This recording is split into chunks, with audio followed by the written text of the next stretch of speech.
Here we go, everyone. It is the final day in our series for Compassions of the Humans of Agriculture, rather, to celebrate National Agriculture Week. Hello, I am Michele Payn. I'm still in Indiana. Delighted to be with you again today and welcome you all if you're viewing it now or later.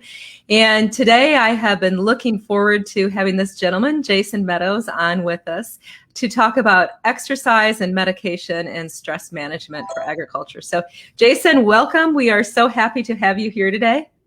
Thank you, Michele, for having me. It's an honor and a privilege to be here with you. Yeah, and Jason wears many, many hats. I think they've taken your hair off, Jason, maybe. They have, yeah. That's what's happened. That's the issue. Sorry. Jason is a cattle rancher. He's a husband. He's a dad. He owns a yoga studio with his wife, Carrie, there in Missouri. And he also is a pharmacist. So Jason has a really interesting perspective on agriculture, healthcare, mental health, and I can't forget the podcast. Okay, Jason, here's your chance. Tell everybody about your podcast. Sure. So my podcast is called Ag State of Mind, and we really it started out dealing with solely about mental health and agriculture, but I early on realized that health is a holistic term, or it needs to be in a holistic approach. So we're really incorporating all things of health and how mental, physical, spiritual health, all of those things work together in this wheel, in this cycle, and they all feed off of one another, and they're equally important. So we talk about all things health in this podcast, and it's been an incredible way for me to share my own journey and share the journey of so many others involved in not just agriculture, but rural America in general. Yeah. Well, kudos on it. It's actually how you and I got to know each other in the podcasting space. I was honored to be a guest, and then we've worked together. One of the first. I was? Yep. Number 6, I believe. Oh, yeah. Early on. Okay. Gotcha. Anyhow, today we are going to be talking about exercise as a part of agriculture, Jason's own journey, as well as medication and all of this mental health and stress craziness and whatnot. So Jason, we have viewers with us today to get down to the gist of it. What are 3 quick tips that you would offer related to exercise and medication and stress management today? Sure. And I'm always love to talk about both of these things because they're both near and dear to me. But exercise is probably the number one thing in my own mental health journey that has had the biggest impact, the biggest improvement. And the first 2 things I really want to talk about are some exercise is better than none. I think sometimes we are so busy, right? All of us are busy. There's so many things we think we don't have time, but even 5, 10, 15 minutes of exercise is better than 0. I mean, just getting out there, getting your heart rate up, getting your blood pumping, that can do wonders for your mental health, for your mood, for your energy. And then another thing I always like to talk about is whatever works in exercise for you may not work for someone else, and vice versa. I think we see so many people doing so many different things, and we try to emulate what other people are doing, but we have to do what works for us. We have to find out. For me, that's running, lifting weights, and very recently it's yoga. As you talked about, my wife is a yoga instructor. I actually went to her power yoga class last night where she nearly killed me. But it's been a really, really great addition to my journey. And with that, not just yoga, but with meditation and breath work, those kind of things, being really intentional with those, all of that has really helped me to have a more balanced and holistic approach to exercise. And then the last tip I want is to talk about medication, which obviously that's what pays the bills for me, right? I'm a pharmacist. That's what I went to school for. They can be a very valuable tool in someone's mental health journey. They're integral in so many people. And I feel like so many people often, like you said before we started recording, see them as a crutch, and they mean something is broken with you. That's not the case. They are something that is absolutely essential in so many people's journey. However, just to be said, it doesn't take the place of doing all the other things as well. Mm-hmm. Trying to keep up with your physical health, trying to be more intentional with your thoughts, and even counseling, cognitive behavioral therapy. All of these things are all just different parts of a complete toolbox. Mm-hmm. Well, in cattle care business, it takes dewormer and it takes vaccination and it takes a good ration and it takes a good pasture and it takes good management. It's more than just one tool. And the same certainly is true in stress management and mental health. But obviously, you're the only guy actually in this series that we had on. You're in agriculture. Talk to us a little bit around the stigma, if you will, of I don't have time for exercise as a guy. It's harvest, it's planting, it's calving, whatever the excuse may be. And also along the same lines, I don't need medication. There's nothing wrong with me. I don't need help. I can solve this myself, because that is not just a male problem in agriculture. That's a inherent cultural problem within our business. Would you agree, Jason? Oh, absolutely, I would. I mean, that's just it's across the board. And as far as like the time with exercise, I think both the things that I mentioned, as far as some exercise is better than none, and not everybody's exercise works the same for everyone else's. I mean, I myself, here's what I do. I get up at 4:30 every morning, go to the gym, go for a run. It's not, and I understand that's extreme.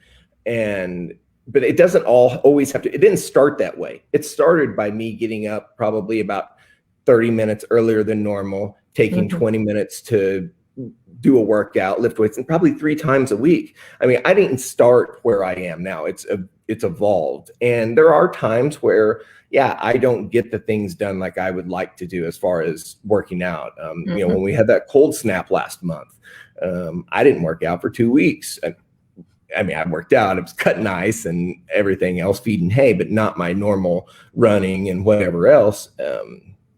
So, I mean, there are times where you're going to be busy, like you say, harvest, calving, bad weather, all these things. But all the times leading up to that, you can make the time to do it then. You can build up this routine. And then when you do take that time off, it doesn't hurt as much. It doesn't affect you as much. So in the less busy times, try to be more intentional with how you spend the time, instead of saying, well, I'm going to have harvest in a couple of weeks and I'm not going to be able to do it. So why do I even bother? Well, I mean, a little bit now is better than none now. That's just kind of we get into this all or nothing mentality around everything, not just exercise, but we're just talking about that now. And we just feel like if we can't do it all, we can't do any. And some is better than none. Interesting. And how about medication? So medication is, I mean, it is. That's a really hard topic for people to talk about. And I'll be honest, that's a hard thing for me to talk about when regards to mental health. And I'm a pharmacist. I do it for a living. And I mean, I'll be upfront and honest. I take medication for anxiety. I take a daily medication. I've been fortunate enough to decrease the amount of that I take. But it has been something that's absolutely helped me. And I don't think I would be as good today as I am if it wasn't for that medication. So we have to start viewing our brain, our mental health, just like we would our physical health, just like we would our cardiac health. If somebody has high blood pressure, we don't fault them for taking their ACE inhibitor. Or if they have high cholesterol, we don't fault them for taking their Lipitor. I mean, so if someone has anxiety, depression, all these things that there's already this stigma around them, there's no reason why they shouldn't take something that has been studied very well to help them with that. It's just helping your body function as it normally would. So scientifically speaking, since you're clearly trained in this and you have personal experience as well, scientifically speaking, how do the medications work in general? And how is that proof that it helps people? Because there's this misconception out there that, well, you're just weak if you have this sort of mental health challenge. I don't personally believe that to be true, but I've spoken for enough audiences to know that's Sure. the general perception. Yeah, and I'll be honest. I used to feel the same exact way, and I used to have that same kind of thought process. But Mm-hmm. what happens is a lot of time there's a lot of hormones, a lot of neurotransmitters that are out of balance whenever when someone has depression. One I'll talk about is serotonin, because I think it's the most likely culprit when someone doesn't have the appropriate amounts of serotonin.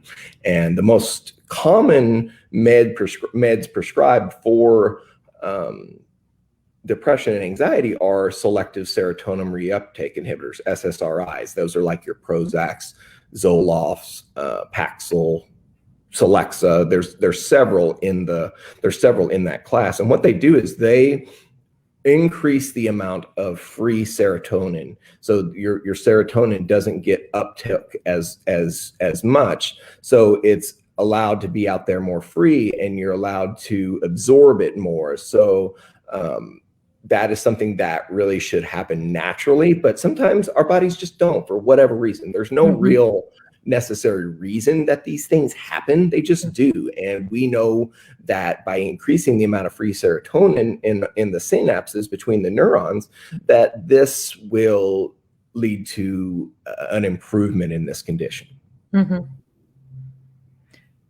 So basically, we're looking to free the serotonin, so to speak. Yeah. And I mean, that's just one of many, but I think that's the most likely and most common neurotransmitter affected. Yep. So that makes sense.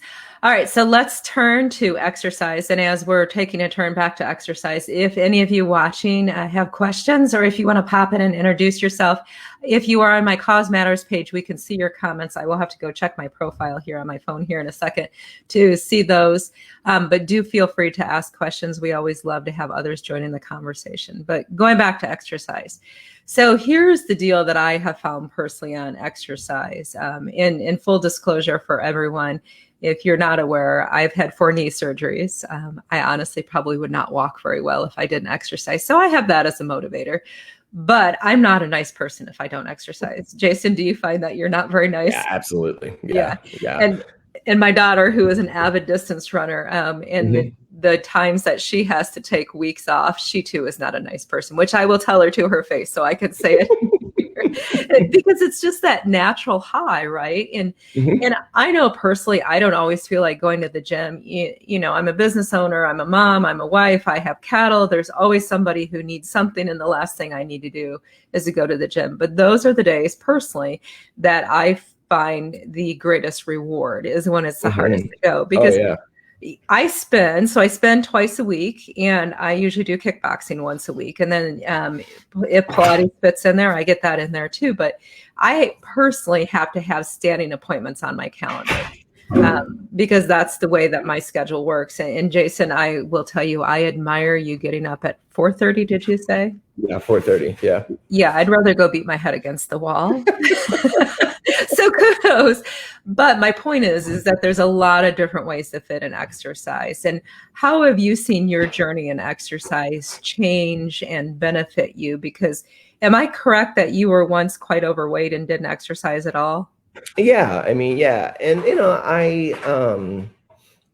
there was a time, especially like when I was in college, it was really something that was not important to me. I mean, I was a very busy high school athlete, and then I went to college and was not an athlete anymore, and that really took a toll on my health. And I've always kind of find myself ebbing and flowing in that sense. But I think it was 2018 when we really started taking it more seriously, and that's when I ran our first half marathon. And being able to do that kind of stuff with my wife and with our family all together, and making that important to us, it's just been so fun. It's just been so fun, something that we can all do together, and man, we really enjoy it. And as far as how it's affected my mood, I mean, the people that you can talk to most are my wife and kids, who will tell you how much it's affected me and how much better of a parent and father and husband that I am. And it's just made me just be really, I think it's been one of the big things too, is just made me be really intentional with my time. Mm-hmm. And, getting up at 4:30 means that, well, shoot, I need to go to bed at probably 9:30 or before. So, it's just been an overall just lifestyle change. Mm-hmm. And what are some of the little things that you think that farmers and ranchers and others in agriculture can do to have that lifestyle change? Just try to have that holistic approach. Try to think like, first of all, you've got to understand that you're not invincible, right? You're going to have issues just like everybody else. It's you aren't invincible. I think that's the biggest thing. I think we think that since we're in this busy lifestyle in agriculture, that it's not something that we need to pay attention to. It's something that happens to other people, right? But I think you and I both know that that's not the case. We are just as vulnerable to these problems as everybody else is. So making sure that even if it is just that 15 minutes, 20 minutes before we get on a tractor, or, in the morning before when we normally are watching the news or something, get up and go for a walk even, or, and that maybe that walk turns into a run or whatever else. And just little bitty time, find those little bitty times throughout the day where maybe it's 10, 15 minutes where there's, you're in between things or you're waiting on stuff to happen, go for a walk or go out. It's a nice day, go outside and go for a walk. Just little bitty things like that can go a really long ways, and who knows what it'll turn into. Yeah. Have you found that your eating habits have changed as you've exercised more? Yeah, absolutely. I mean, I've been very, Carrie and I were just talking about this yesterday, how much water I drink versus soda anymore. I mean, I don't drink alcohol at all anymore. I used to, quite to an excess when I was in college. And, that was a big change for me. And that's a different topic altogether. But, changing that and then changing what, I mean, Carrie has been very integral in helping me with this, because she is a certified personal trainer. She's with a emphasis on fitness nutrition. So, I mean, she's very well informed on what foods best fuel our body. And, if I want to, my goal is, I want to be here to raise my kids and then be here for their kids and maybe even their kids after that, and live as long and productive life as I can and be active. I want to be that grandpa who plays basketball with their grandkids or whatever. And it's essential to take the long view. And I think so many of us miss that. We worry about the long-term health of our cattle. We worry about what our fields are going to be producing 20 years down the road. But for some reason, we lose that when it comes to us and when it comes to self-care. Why do you think that is, Jason? Because we don't feel like we're important. We feel like we've been taught that we are secondary to everything else, that everything else needs to happen. And then, if we have time, we'll take care of those little things. I say that in quotation marks, but excuse me, a friend of mine pointed this out to me one time, in that you have to start looking at yourself as an asset to the operation. Yes. You have to start looking at yourself just as you would a tractor, a piece of land, herd of cattle. All those things need maintenance. All those things need upkeep. So why you have to be able to do the same to yourself if it's going to be successful. You have to take care of yourself. Yeah, it's just really hard, and it is hard, and it is absolutely. And there are times I don't want to do it. Absolutely, I don't want to do it. There's times where but being able to go and look and see the long term is really helpful with this. Yeah. Well, great insight. And I am thrilled to let everyone know that Jason is also going to be contributing to Agriculture's Growth Calendar. That's going to be hopefully available here in June. We're still getting all the final pieces put together, but really excited to have your insight in print there. And if you've not listened to Jason's podcast, be sure to check into the Ag State of Mind. He offers a wide variety of guests and lots of insight like what you heard about today. Jason, if people want to connect with you, where is the best place they can catch you? I'm always available on Facebook, Twitter, Instagram. I don't use Twitter much anymore, but really Facebook and Instagram. You can contact me on my website, agstateofmind.com. There's a link to get a hold of me there. Let's chat. I'd love to talk. I love to talk to people. That's just kind of where I get my energy from is getting to know people. Well, that's awesome. And he's also on Clubhouse too, right, Jason? I am on Clubhouse. Yeah. Yep. We talked about that. That's my new favorite place to be. Yeah, actually, I am on Clubhouse too. I haven't actually told anybody that until today because I've been monkeying around with it. But sure, great to have a conversation with you. Thank you all for joining us. And Jason, really appreciate your perspective and taking time out of your pharmacist work today. Hopefully, all of this has helped provide some tools for stress management for the people of agriculture. So thanks, everyone. Happy Friday. Have a fabulous weekend. Thank you.